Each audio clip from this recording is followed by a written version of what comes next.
What's up everybody, welcome to Sanctuary Farms.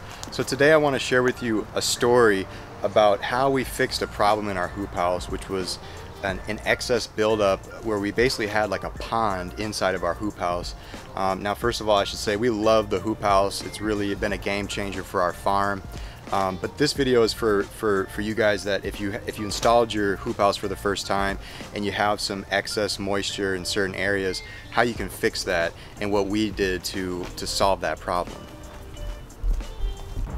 So we just installed this hoop house last October, which is less than 8 months ago, and basically this whole corner was flooded over the winter, and we were really worried in the spring.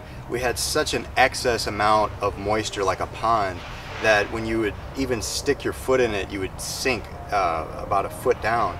And so what we really had a problem with was the slope. So to solve this problem, we ended up grading. The outside of the hoop house was sloping into our hoop house. So we fixed that grade, and then slowly we were able to make the water go out of the hoop house as opposed to get stuck here. So I really can't emphasize enough how important it is that you get the slope and the grade right on the outside of your hoop house, making sure that it's not coming into your hoop house. So now we're here on the outside of the hoop house. You can see this puddle of water used to be on the inside of the hoop house where we just were. Now we fixed this problem by fixing that grade and sloping it away. Now this is not ideal. We're actually struggling here with very compacted soil. This is very heavy clay. And think about this, we're in an urban environment here in the city of Detroit. So these lots, I mean at some point, 30 or 40 years ago when they were demolishing some of these homes where now is just land, they were bringing in really poor dirt, backfilling and grading. So we're dealing with this kind of very poor soil conditions that's very dense, and it's not easy for the water to percolate into. So knowing that, that's why it's really important to fix that grade.